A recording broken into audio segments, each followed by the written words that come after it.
এবং সেই সময় দস্যু যে কালাপাহাড় ছিলেন তিনি চেষ্টা করেছিলেন এখান থেকে মহাদেবকে নিয়ে অন্য কোথাও প্রতিস্থাপন করার জন্য। উনি মানে সে ঘোড়া হাতি বিভিন্ন রকম দিয়ে এখান থেকে টানছিলেন ওনাকে। আচ্ছা, তো সেই সময় একটা এখানে জাস্ট একটা ফাটলের দেখা দিয়েছে।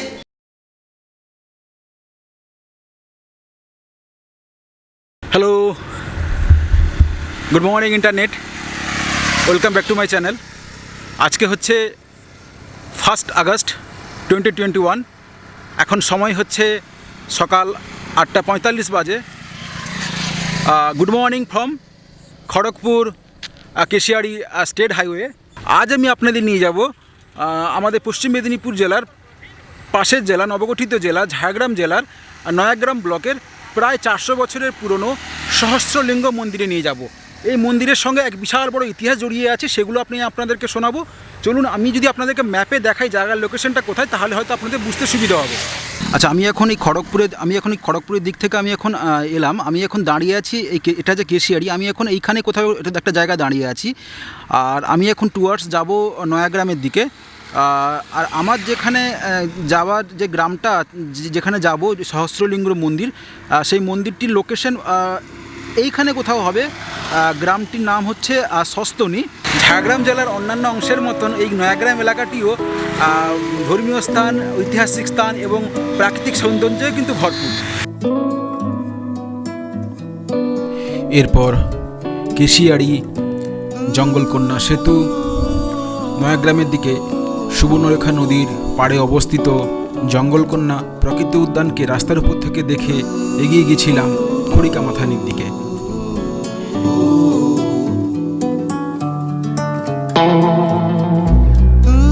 খড়িকামাথানি পৌঁছে সোজা এগিয়ে চললাম ধুমসাইয়ের দিকে।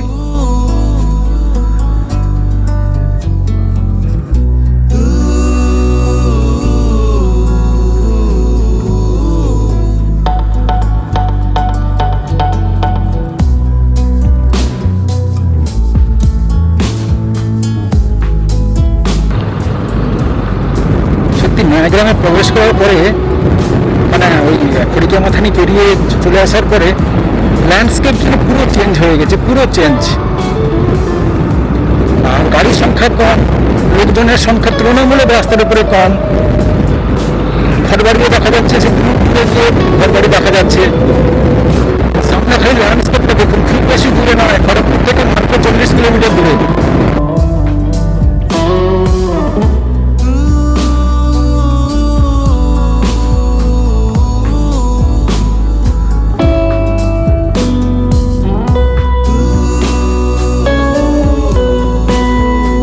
প্রকৃতি যেন এখানে সব ঢেলে দিয়েছে আর কি। বালিগড়িয়া প্রাথমিক স্বাস্থ্য কেন্দ্র।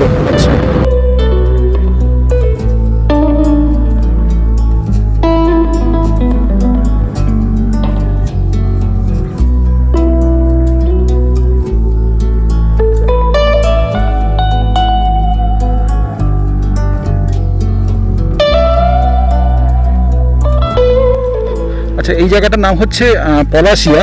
এই সামনেই হচ্ছে পলাশিয়া প্রাথমিক বিদ্যালয়। এই যে হলুদ রঙের যে বিল্ডিংটা দেখা যাচ্ছে, এই দেখুন, এটা হচ্ছে পলাশিয়া প্রাথমিক বিদ্যালয়।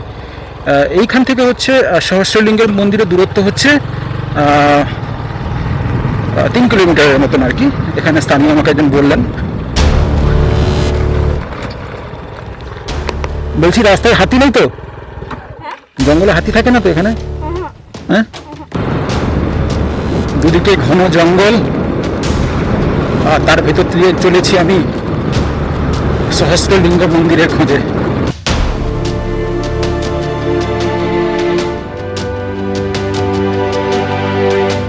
ল্যান্ডস্কেপ আলাদা, প্রকৃতি আলাদা।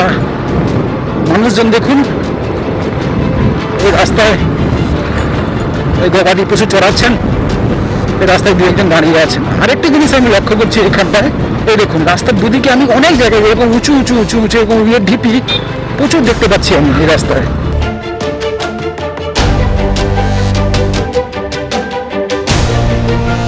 ল্যান্ডস্কেপ দেখুন, ল্যান্ডস্কেপ দেখুন, বিউটিফুল বিউটিফুল।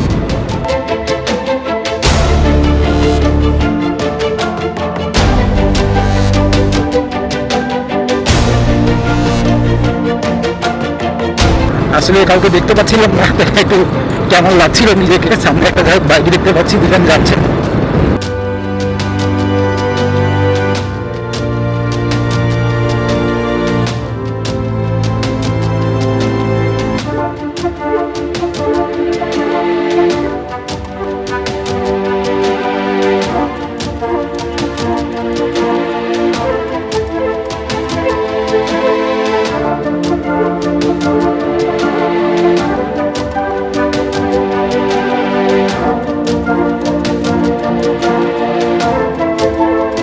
যাই হোক না কেন, এখানে স্থানীয় লোকজনকে আমি বহুবার জিজ্ঞেস করেছি, তো সবাই বলেছেন যে এখানে কোনো হাতি রে নেই। হ্যাঁ, মুশকিলে বললাম কোন দিকে যাবো আমি এখন। সহস্রলিঙ্গ মন্দির ওইটা মানে পলাশিয়া থেকে না, যে দিক থেকে আমরা এলাম সেই দিক থেকে সোজা নাক বরাবর একদমই সামনেই হচ্ছে সহস্রলিঙ্গের মন্দির।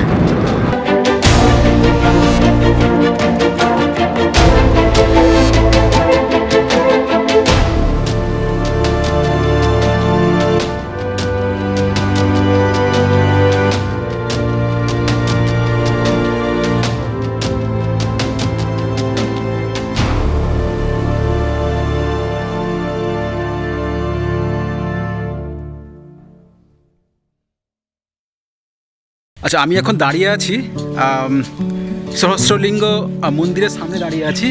এই দেখুন আমার পেছন দিকেই হচ্ছে সহস্রলিঙ্গ মন্দির, আর এটি প্রতিষ্ঠা করেছিলেন রাজা চন্দ্রকেতু সিং।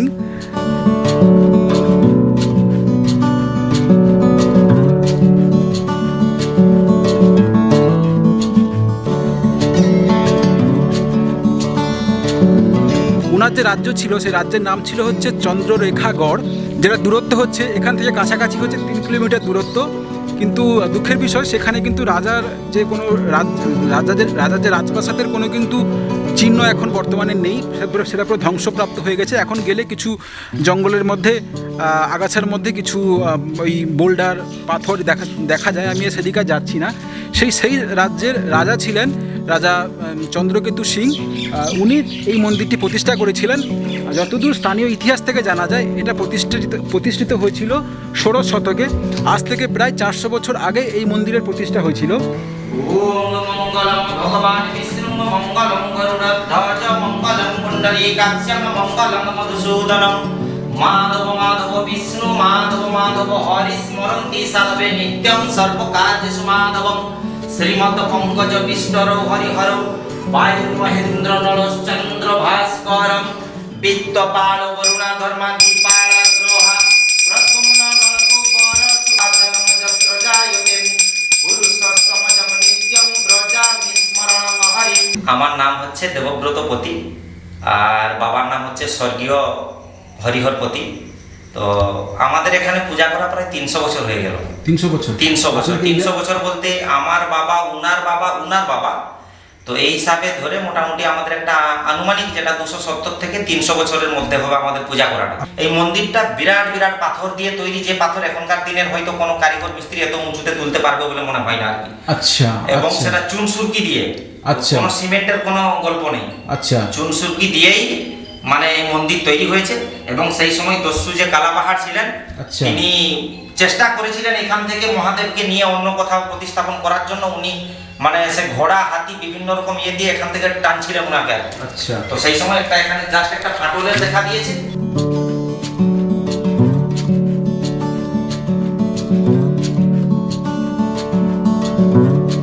সহস্রলিঙ্গ বলতে এই যে ঠাকুরের গায়ে ছোট ছোট লিঙ্গর আকারে দেখছেন চারদিকে গোল হয়ে, এরকম এক একটা এতে 100 লিঙ্গ আছে না। আচ্ছা, মোট 10টা আছে নাকি? মোট 10টা লিঙ্গ আছে। 10টা 10 10 100, 1000 লিঙ্গ আছে।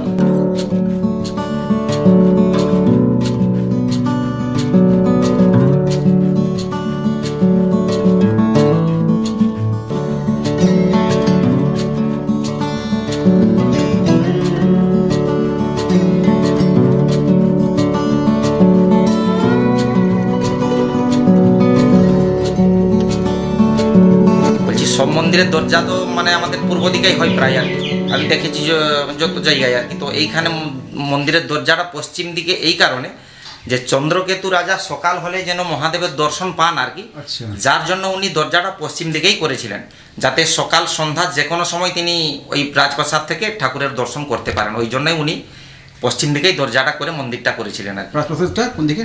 এই মন্দিরের পশ্চিম দিকে। আচ্ছা আচ্ছা।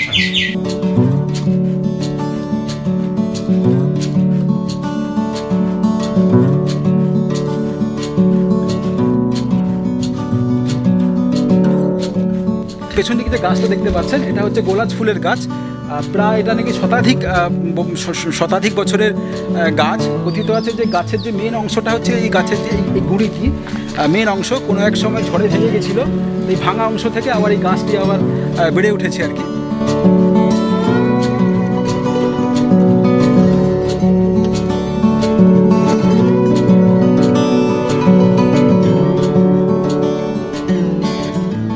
কালাপাহাড় চলে যাওয়ার পরে আবার নাকি এখানে তখন আপনারা জানেন যে তখন বর্গীয় আক্রমণ হয়েছিল। সেই বর্গীয় আক্রমণের কালাপাহাড় থেকে তাও মন্দিরটি রক্ষা করা গেছিলো, কিন্তু পরবর্তী সময়ে যখন বর্গীয় আক্রমণ হয় তখন কিন্তু আর এই মন্দিরকে সেই সময় আর মানে বাঁচানো যায়নি, বা রাজাদের রাজপ্রাসাদও তখন মানে ওনারা বর্গীরা ভেঙে চুরমার করে দিয়েছিলেন। তো সেই সময়ে চন্দ্রকেতু রাজা ভয়ে বা বলেন সে ওনারা যেটুকু জানা যায় যে ওনারা এখান থেকে আপনার কুলটিগিরি চলে গেছিলেন আর কি, এই রাজ্য ছেড়ে দিয়ে বর্গীয় আক্রমণের সময়। আর তারপরে কিন্তু কুলটিগিরি থেকে ওনারা আর ফিরে এখানে আসেননি।